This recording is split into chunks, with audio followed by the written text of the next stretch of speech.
جی السلام علیکم.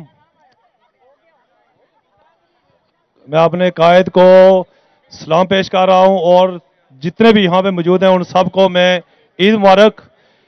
میرا نام صاحبزادہ راجہ اشتیاق الرحمان ہے. میرا تعلق آزاد کشمیر سے ہے اور میں الحمدللہ آخری اشرا جو میں اپنے کپتان کی حفاظت کے لیے یہاں پہ رہا ہوں.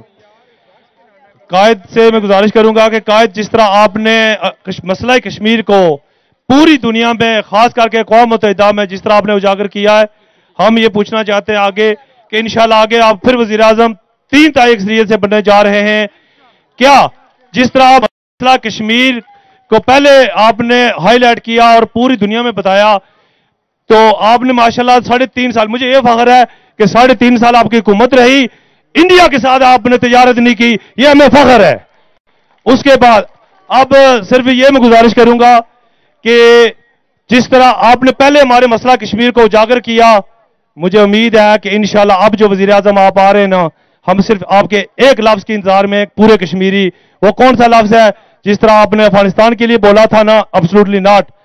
ایک لفظ ہمیں وہ بول دیجئے گا تاکہ ہم اپنے مقبوضہ کشمیر کے لوگوں کو آزاد کروائیں. اور زمان پار کی سب لوگوں کا میں شکریہ ادا کرتا ہوں. خدا کی قسم انہوں نے بہت محبت دی، بہت پیار دیا. اور جتنے بھی یہ انصاف ٹائیگر فورس والے جتنے بھی ہیں نوجوان، خان صاحب یقین مانیں یہ اتنے اصلی اور نسلی ہیں میں نے تاریخ میں کبھی نہیں دیکھا. اور ان کی بات بھی آپ سن لیجئے گا. جی شکریہ. پہلے تو کوئی بھی جو پاکستان کے نظریے میں مانتا ہے کہ جس لیے یہ ملک بنا تھا، وہ کبھی بھی کشمیر کے لوگوں کو بھول سکتا ہے. اس لیے نہیں ہے کیونکہ انہوں نے 1 لاکھ کشمیری قربانی دے بیٹھے. اور ہمیں پتہ ہے کہ یہاں ایسے بھی لوگ تھے جو بار بار کہتے تھے کہ جی ہندوستان سے رشتہ ٹھیک کر لو، اور اپنے مقاصد کے لیے کرنا چاہتے تھے، تو کشمیریوں کو ان کی قربانیوں کو بھول جانا چاہتے تھے. میں آپ کو یقین دلاتا ہوں کہ میں نے کبھی، جب سے 5 اگست 2019 میں جب سے انہوں نے کشمیر کے جو سٹیٹ ہوڈ واپس لی یہ نریندر مودی کی حکومت نے، میں کبھی بھی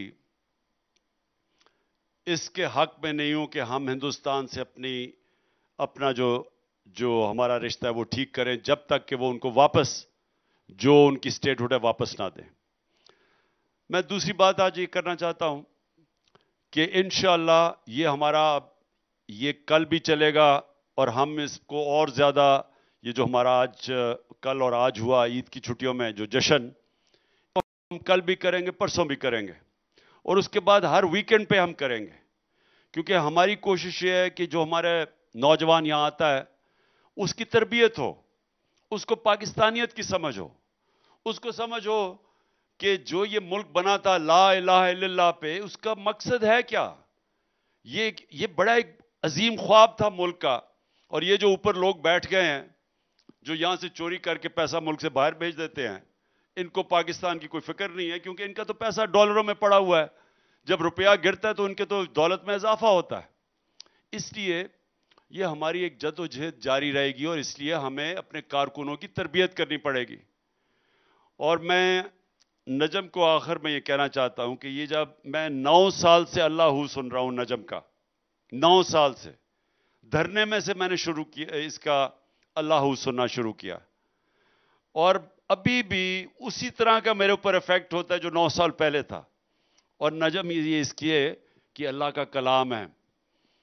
اللہ کے کلام میں بڑی پاور ہوتی ہے. جب آپ اللہ کا نام ایسے لیتے ہیں تو میں ابھی دیکھ بھی رہا تھا ساری آڈینس کو، سارے ہماری خواتین و حضرات جو یہاں آئے ہوئے ہیں، تو میں سب میں دیکھ رہا تھا کہ جیسے ہی وہ کلام آتا ہے تو ایک دم لوگوں کے جذبات سامنے آ جاتے ہیں. اور یہ اب سے نہیں، یہ میں دھرنے سے دیکھ رہا ہوں. تب سے اللہ کا یہ جو جب ہم اللہ گاتے ہیں تو یہ تب سے میں دیکھ رہا ہوں کہ اس کا ایفیکٹ ہمیشہ ہماری پبلک میں ہوتا ہے. اور میں یہ بھی آپ کو یاد کرا دوں کہ ہم جب 92 کا ورلڈ کپ ہم جیتے ہیں تو یہ سارا وقت اللہ ہمارے ڈریسنگ روم میں چلتا تھا. یہ تب سے اس کلام کی پاور میں جانتا ہوں. تو میں یہ چاہوں گا کہ نجم آپ نے ایک دفعہ اور اللہ گانا ہے، اور دوسری ابرار آپ نے وہ آزادی کا پھر سے ایک دفعہ گانا ہے. اور جب آپ کا آزادی کا چل رہا ہو تو پیچھے وہ جو فیضان ہمارا ٹائیگر ہے اس کا وہ ضرور پیچھے ویژولز دکھانے ہیں، تاکہ یہاں جو نوجوان ہیں ان کو پتہ چلے کہ یہ جذبہ اور جنون کیا کرتا ہے ایک انسان کو، کہ 8-9 گھنٹے وہ مقابلہ کر رہا تھا اور اتنی ٹیئر گیس کھا کے اور اتنی کھا کے اس کے بعد دیکھیں کہ وہ کس طرح اتنی اس میں کدھر سے آیا اور کیسے وہ پھر آخر میں